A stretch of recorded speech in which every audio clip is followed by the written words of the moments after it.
अस्सलाम वालेकुम boys and girls and welcome to my YouTube channel. DF robot के 5 beetle 2 ESP32 board ने चीज़ों को काफ़ी आसान कर दिया है। अगर आप इसको प्रीवियस ESP32 बोर्ड्स के साथ कंपेयर करेंगे तो आप लोगों को आइडिया हो जाएगा कि ये वाला बोर्ड कितना ज़्यादा एडवांस है। और मज़े की बात यह है कि वो सारे के सारे प्रोजेक्ट्स जो मैंने इन बोर्ड्स को यूज़ करके बनाए हैं वो सारे के सारे प्रोजेक्ट्स मैं इस बोर्ड पे भी रन कर सकता हूँ।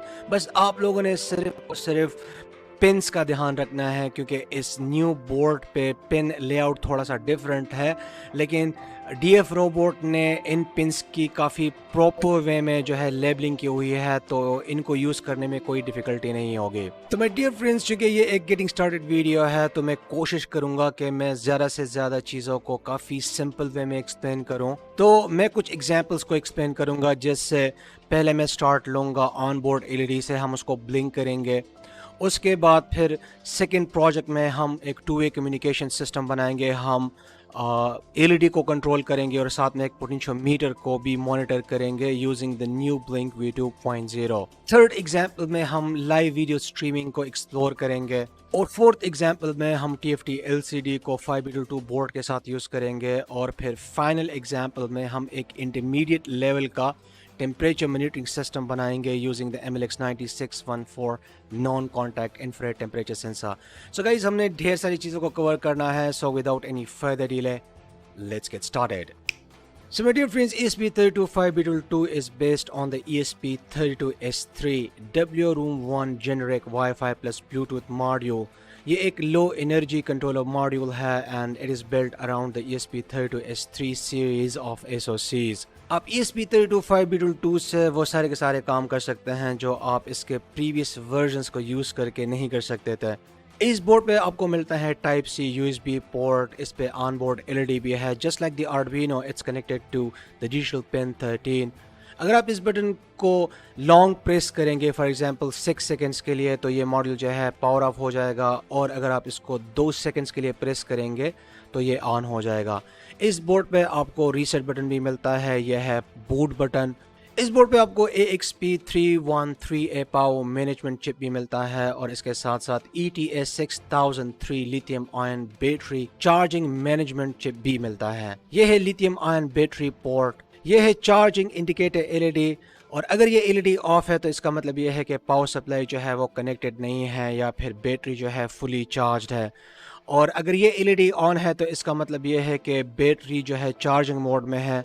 और अगर ये LED ब्लिंक कर रही है तो इसका मतलब यह है कि जो बैटरी है वो कनेक्टेड नहीं है। इस बोर्ड पे आपको GDI ग्राफिक्स डिवाइस इंटरफेस भी मिलता है, और इसके साथ साथ आपको DVP digital video port camera interface भी मिलता है। तो गाइज, ये जो दो इंटरफेसेस हैं ये मेरे मोस्ट फेवरेट वन है, क्योंकि मुझे कैमरा को कनेक्ट करने के लिए और मुझे TFT LCD को कनेक्ट करने के लिए ज़्यादा वायर्स की ज़रूरत नहीं है। बस मैं FPC केबल को यूज़ करके इन डिवाइसेस को कनेक्ट कर सकता हूँ। 5/2 ESP32 बोर्ड के की स्पेसिफिकेशंस आर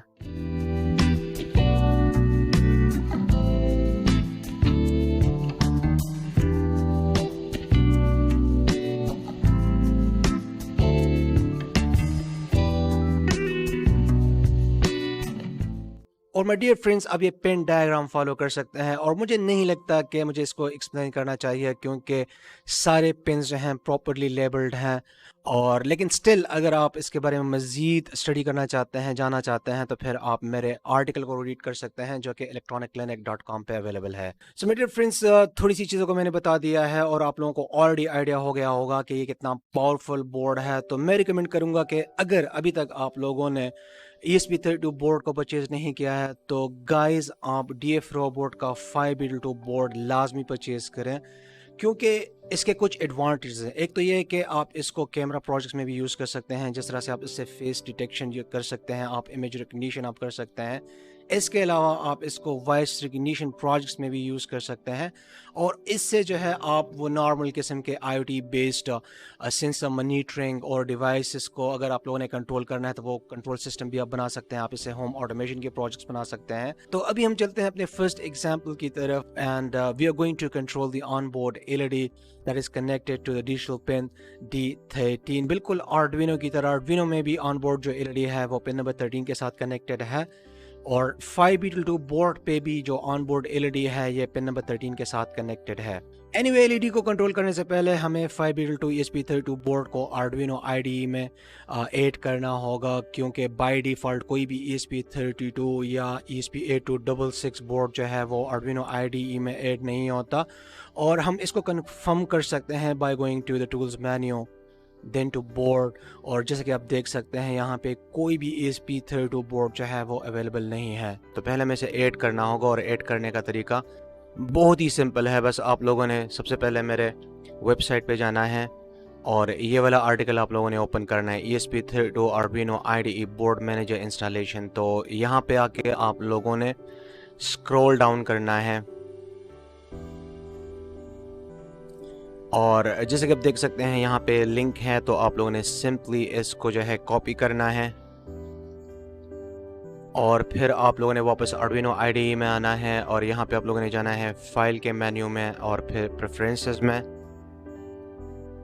और यहाँ पे आप लोगों ने इसको ऐड करना है। तो जैसे कि आप देख सकते हैं मैंने ऑलरेडी इसको ऐड किया हुआ है, लेकिन मैं फिर से इसको कर लेता हूँ क्योंकि अभी मैंने इसकी इंस्टॉलेशन नहीं की है। तो मैं यहाँ पे सरस इसको पेस्ट कर लेता हूँ and then click on the okay button. इसके बाद फिर हमने जाना है टूल्स के मेन्यू में और बोर्ड में, और यहाँ से हमने क्लिक करना है बोर्ड्स मैनेजर पे।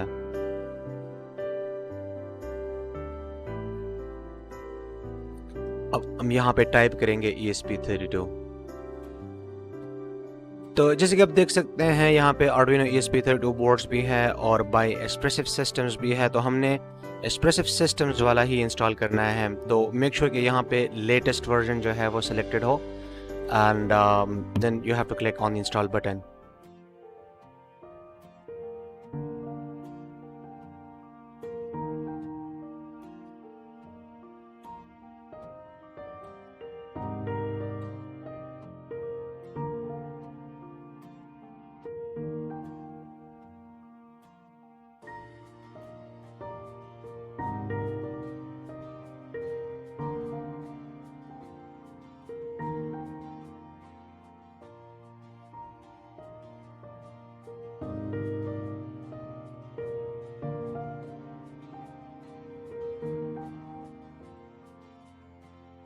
सो मेरे फ्रेंड्स, जैसे कि आप देख सकते हैं बोर्ड इंस्टॉलेशन जो है वो कंप्लीट हो गई है, और अब हम कंफर्म करेंगे कि 5Beetle2 बोर्ड जो है वो Arduino IDE में ऐड हो गया है या नहीं है। तो इसके लिए हम फिर से बोर्ड्स लिस्ट में जाएंगे और देखेंगे कि 5Beetle2 बोर्ड वहाँ पे अवेलेबल है या नहीं है।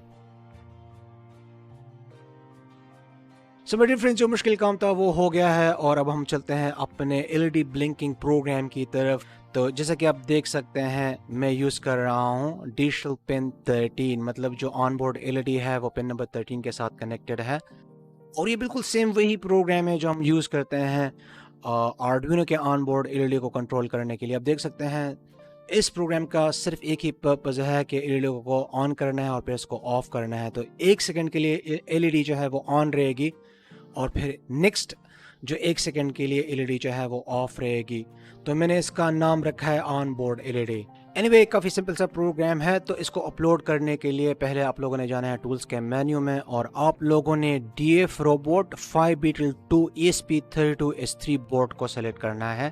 तो इसके लिए आप जा सकते हैं ESP32 Arduino में, और जब आप स्क्रॉल डाउन करेंगे तो आप लोगों को ये यहाँ पे मिल जाएगा। तो आप लोगों ने इसको सेलेक्ट करना है, और इसके अलावा फिर आप लोगों ने कुछ सेटिंग्स वगैरह करनी है। आप देखें, आप वीडियो को पास कर लें और इन पैरामीटर्स को अपने पैरामीटर्स के साथ आप मैच कर लें। तो ये जो USB CDC ऑन बोर्ड है इसको आप लोगों ने इनेबल करना है, और इसके अलावा जो ये फ्लैश साइज़ है ये आप लोगों ने 16 MB पे रखना है, जो 128 MB का, और पार्टीशन स्कीम में आप लोगों ने 16M जो फ्लैश है ये 3 MB वाला ये आप लोगों ने सेलेक्ट करना है। और इसके अलावा जो PS रैम है ये OPI PS रैम को आप लोगों ने सेलेक्ट करना है, और इसके अलावा फिर आप लोगों ने पोर्ट को सेलेक्ट करना है, और सिंपली आप लोगों ने प्रोग्राम को अपलोड करना है। तो ये प्रोग्राम जो है मैं ऑलरेडी अपलोड कर चुका हूँ। तो let's go ahead and watch the on board LED in action.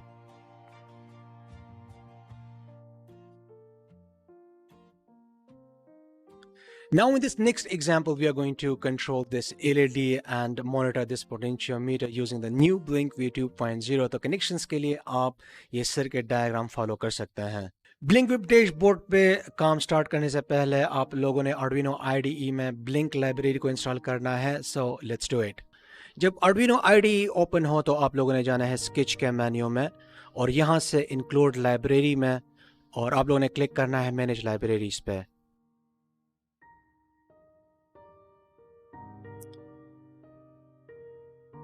Search box में आप लोगों ने टाइप करना है ब्लिंक।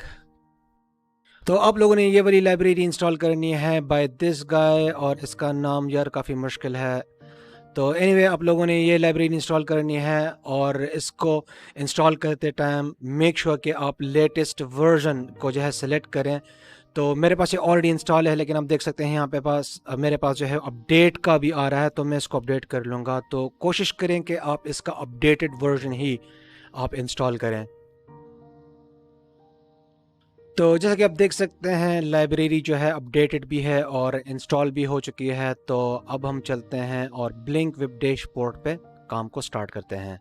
वैसे न्यू ब्लिंक V2.0 पे मैं ऑलरेडी काफ़ी डिटेल में वीडियो बना चुका हूं, जो कि मेरे दूसरे चैनल इलेक्ट्रॉनिक क्लिनिक पे अवेलेबल हैं, और उस वीडियो में मैंने चीज़ों को काफ़ी डिटेल में एक्सप्लेन किया है। मैंने ओल्डर वर्जन के साथ इसकी जो है वो कंपैरिजन किया है, और मैंने ये भी एक्सप्लेन किया है कि आप किस तरह से अपने ओल्ड प्रोजेक्ट्स को माइग्रेट कर सकते हैं इस न्यू वर्जन में। तो मैं रिकमेंड करूँगा कि आप वो वीडियो जो है वो लाजमी देखें उसमें, क्योंकि काफ़ी चीज़ें मैंने एक्सप्लेन की हैं। और दूसरी बात यह है कि इस प्रोजेक्ट में जैसे कि मैं LED को यूज़ कर रहा हूँ और पोटेंशियोमीटर को यूज़ कर रहा हूँ, तो उस वीडियो में भी मैंने सेम LED को और पोटेंशियोमीटर को यूज़ किया है। तो आई हाईली रिकमेंड कि आप वो वीडियो लाजमी देखें। वो इंग्लिश में है लेकिन काफ़ी सिंपल है। लिंक मैं नीचे डिस्क्रिप्शन में ऐड कर दूँगा।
तो जब आपका डैशबोर्ड जो है वो रेडी हो जाए तो आपने सिंपली इन क्रेडेंशियल्स को जो है वो कॉपी करना है, और फिर आपने इसको प्रोग्रामिंग में पेस्ट करना है। तो आप ये जो प्रोग्राम है मेरे वेबसाइट electroniclearn.com से डाउनलोड कर सकते हैं, और फिर फाइनली आप जो है इस कोड को अपलोड कर सकते हैं।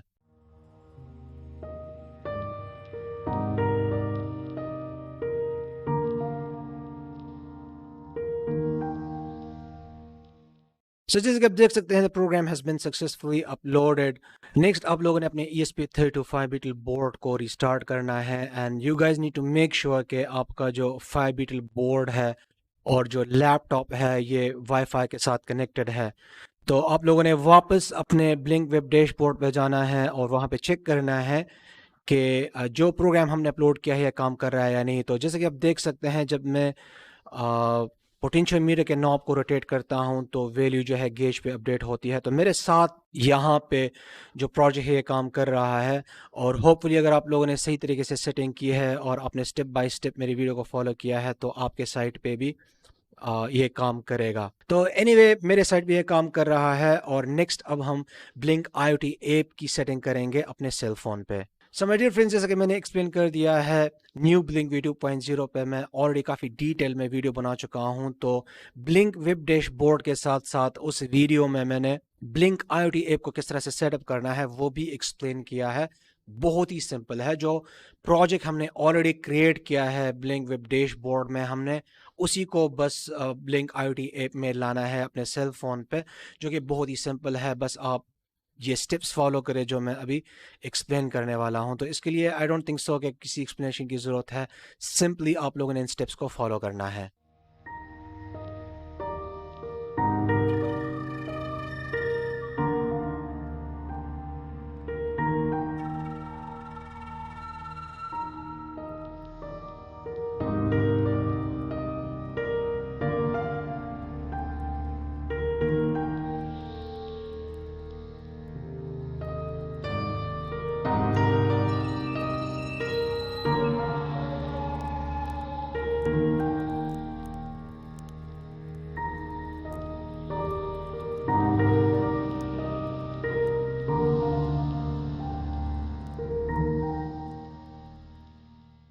सो मेरे फ्रेंड्स, जैसा कि आप देख सकते हैं ब्लिंक IoT ऐप भी रेडी हो गया है, और अब इसको यूज़ करके मैं एलईडी को कंट्रोल कर सकता हूं और साथ में पोटेंशियोमीटर को भी मॉनिटर कर सकता हूं।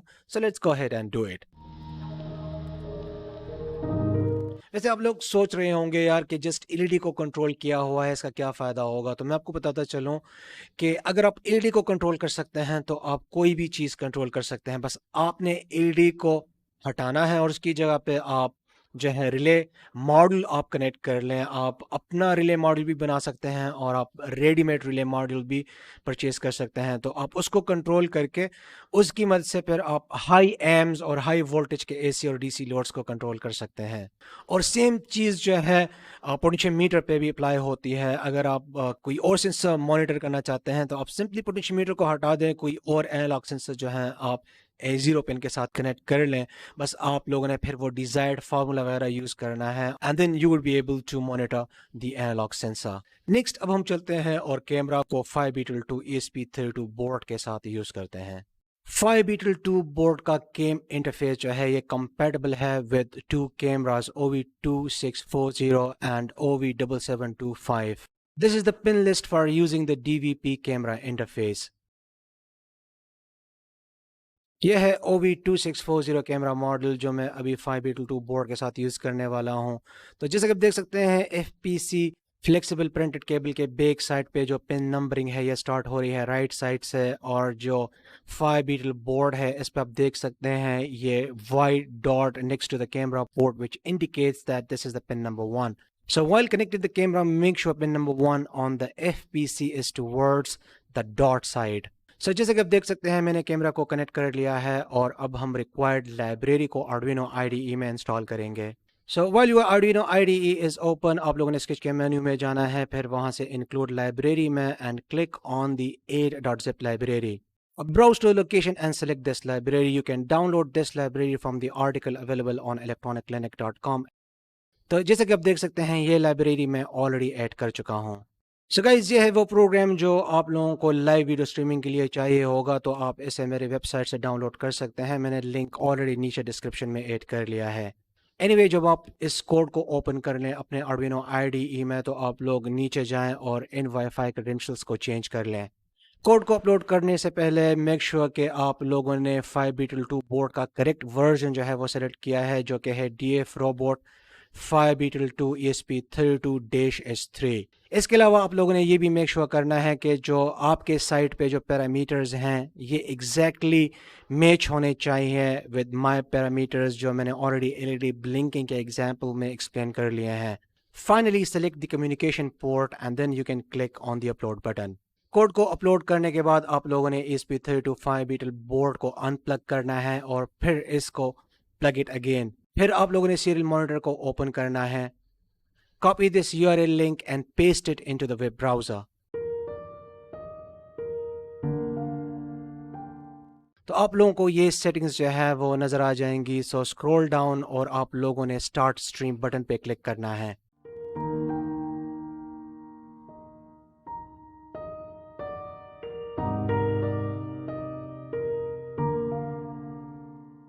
आप सेम लाइव वीडियो स्ट्रीमिंग जो है अपने सेल फोन पे भी कर सकते हैं।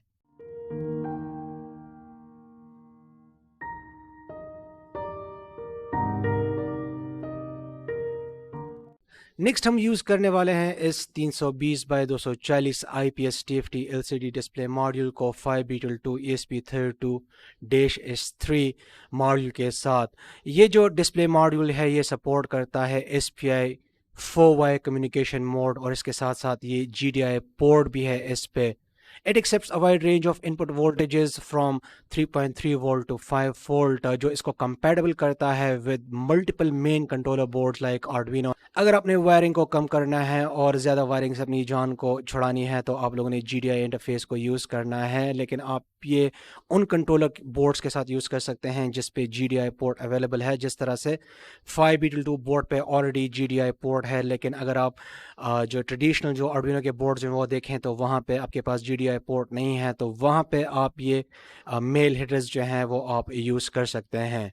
इस डिस्प्ले मॉडल के बैक साइड पे आपको एक माइक्रो SD कार्ड भी मिलता है जिसमें आप इमेजेस को स्टोर कर सकते हैं और फिर आप उसको डिस्प्ले कर सकते हैं TFT LCD मॉड्यूल पे। क्योंकि 5B2 ESP32-S3 बोर्ड पे ऑलरेडी GDI पोर्ट है, सो मैं यूज़ करूँगा FPC केबल।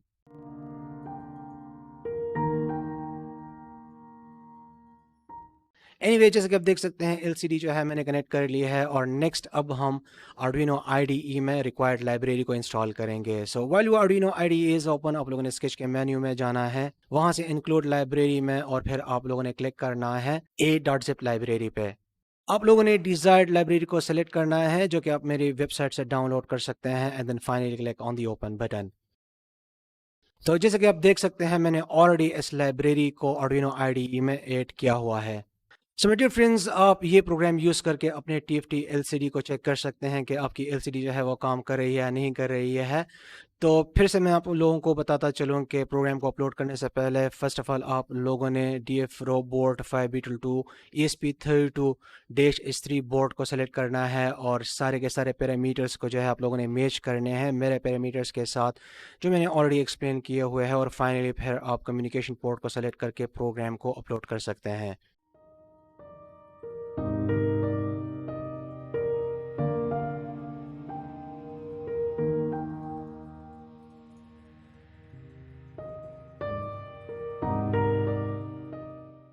तो जैसे कि आप देख सकते हैं जो TFT LCD है ये काम कर रही है and now let's go ahead and work on the temperature monitoring system using the MLX90-614 non-contact infrared temperature sensor. Connect the VCC and ground of the MLX90-614 non-contact infrared temperature sensor to the 3.3 volt and ground pins, and similarly आप लोगों ने MLX90-614 non contact infrared temperature sensor के जो SDA और SCL pins हैं ये आप लोगों ने 5B2 बोर्ड के SDA और SCL पिन्स के साथ कनेक्ट करने हैं।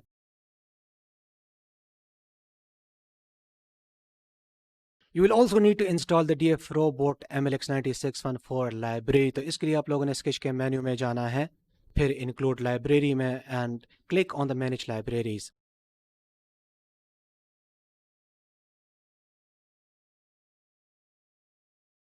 सर्च बॉक्स में लाइब्रेरी के नाम को पेस्ट कर दें और जैसे कि आप देख सकते हैं मैंने ऑलरेडी इस लाइब्रेरी को इंस्टॉल किया हुआ है। ये प्रोग्राम थोड़ा सा लंबा इसलिए है क्योंकि मैंने टेम्परेचर वैल्यूज़ को जो है गेजेस पे डिस्प्ले किया हुआ है, तो अगर आप लोग गेजेस यूज़ नहीं करेंगे तो फिर आप लोगों का प्रोग्राम जो है वो काफ़ी स्मॉल हो जाएगा। These are the pin definitions for the various controller boards और ये हमारे पास डिफरेंट मॉड्यूल्स हैं, तो आप लोगों ने सिंपली उस मॉड्यूल को अनकमेंट करना है जो आप लोगों के पास है। तो मेरे केस में मैंने इस लाइन को अनकमेंट किया हुआ है। नेक्स्ट मैंने कुछ कलर्स और वेरिएबल्स को डिफाइन किया हुआ है और बाकी ये जितने भी इंस्ट्रक्शंस हैं these are used with the TFT display module to enable the display, set the orientation, fill the screen, set the text color, set the text size and so on। इसके बाद फिर हम डिजायर्ड एमिसिविटी करेक्शन कोएफिशिएंट को select करते हैं। 0.91 is for the human skin, क्योंकि हर object की अपनी एमिसिविटी वैल्यू होती है और इसको मैंने ऑलरेडी गेटिंग स्टार्टेड वीडियो में मैंने एक्सप्लेन किया है जो मैंने MLX90-614 पे बनाई है। तो इन द लूप फंक्शन आप देख सकते हैं all these instructions are used to display the temperature values on the gauges. I have already uploaded this program and now let's watch the 5B2 ESP32 based temperature monitoring system in action. So my dear friends, आज के लिए बस इतना ही and I hope you like today's episode. Like and share this video with your friends. See you in next episode and thanks for watching.